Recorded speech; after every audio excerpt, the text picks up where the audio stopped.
আজকের recipe pudding, তবে এটা একদমই অন্যরকম। বাসায় থাকা কয়েকটা টোস্ট বিস্কিট দিয়ে মজাদার পুডিং তৈরি করে নিতে পারবেন, যেটা বানানো খুবই সহজ। কালারটাও যেরকম সুন্দর আসছে, খেতেও কিন্তু দুর্দান্ত হয়েছে। যারা মনে করেন পুডিং বানানো অনেক কঠিন, তাদের জন্য এটা বেস্ট রেসিপি হবে। তাহলে চলুন পুরো পুডিং রেসিপিটা শেয়ার করি আপনাদের সাথে। পুডিং বানানোর জন্য প্রথমে ক্যারামেলটা সেট করে নিই, যে বাটিতে আমি পুডিংটা সেট করব। বাটিতে আমি 2 চামচ দিয়ে দিলাম চিনি। চুলার আঁচটা একদম লোতে রেখে 2 মিনিটের মধ্যে একটা ক্যারামেল তৈরি করে নিলাম। ঠান্ডা করার জন্য রেখে দিলাম এক পাশে। এখন এখানে 5 পিস নিয়ে নিলাম টোস্ট বিস্কিট। এই রেসিপি না বানালে জানতেই পারতাম না টোস্ট বিস্কিট দিয়ে যে এত মজাদার পুডিং তৈরি করা যায়। এটা আপনারাও শিখে রাখেন, অবশ্যই আপনাদের বাসায় কাজে লাগবে। টোস্ট বিস্কিটগুলো হাত দিয়ে টুকরো টুকরো করে নিচ্ছি। যেহেতু এটাকে গুঁড়ো করে নিতে হবে, তাই প্রথমে কিন্তু একটু ভেঙে নিচ্ছি। এখন কিন্তু ব্লেন্ডার মেশিনে একদম গুঁড়ো করে নিতে হবে। আমি দিয়ে দিলাম টোস্ট বিস্কিটগুলো, গুঁড়ো করে নিলাম। দেখুন একদম মিহি হয়ে গেছে। যাই হোক, টোস্ট বিস্কিট তো হয়ে গেল গুঁড়ো করা। এখন চলেন একটা ডিম নিয়ে নেই।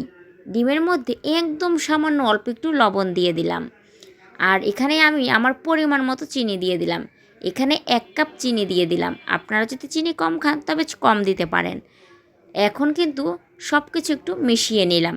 আরও সহজ করার জন্য ব্লেন্ডার মেশিনে যে বিস্কিট গুঁড়ো করে রেখেছি, তার মধ্যে আমি 2 কাপ লিকুইড দুধ দিয়ে দিলাম। আগে থেকে জাল করে নিয়েছি। এখন ডিম আর চিনি সেই মিশ্রণটা দিয়ে দিলাম।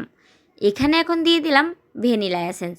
যদি ভ্যানিলা এসেন্স আপনাদের হাতের কাছে না থাকে, তবে এলাচ গুঁড়োটাও দিয়ে দিতে পারেন। ভালো করে কিন্তু আমি একদম পেস্ট করে নিছি। এখন যে ক্যারামেলটা সেট করে রেখেছিলাম যে বাটিতে, সেটাকে ঢেলে দেব। অবশ্যই এরকম একটা ছাঁকনি দিয়ে ছেঁকে দিতে হবে, তাহলে পুডিংটা অনেক সুন্দর আসবে। এভাবে করে ছেঁকে নিয়ে নিলাম। এখন বাটির ঢাকনা দিয়ে ঢেকে রেখে দিলাম। আর আগে থেকেই আমি চুলায় কড়াইতে পানি দিয়ে দিয়েছি। আর এর মধ্যে একটা স্ট্যান্ড বসিয়ে বাটিটা দিয়ে দিলাম। আধা ঘন্টার জন্য আমি এখন চুলায় দিয়ে দেব। প্রথমে হাইতে রাখছি চুলার আঁচ, এখন কিন্তু মিডিয়ামে রেখে ঢাকনা দিয়ে দিলাম 30 মিনিটের জন্য। 30 মিনিট পর ঢাকনা উঠিয়ে দেখলাম মাশাআল্লাহ, আমার পুডিংটা অনেক সুন্দর আসছে। ঠান্ডা করার জন্য রেখে দিলাম 1 ঘন্টার জন্য নর্মাল ফ্রিজে। তাতে করে পুডিংটা কিন্তু অনেক সুন্দর হয়, আর এরকম তুলতে গেলে ভেঙে যায় না। তাই চেষ্টা করবেন নর্মাল ফ্রিজে রেখে তারপর এরকম তুলতে। এখন একটা প্লেটে নিয়ে নিলাম, বিসমিল্লাহ বলে উঠে এলাম। দেখলাম মাশাআল্লাহ মাশাআল্লাহ, অনেক সুন্দর হয়েছে পুডিংটা। আজকের এই সহজ পুডিং রেসিপিটা কেমন লাগলো অবশ্যই জানাবেন।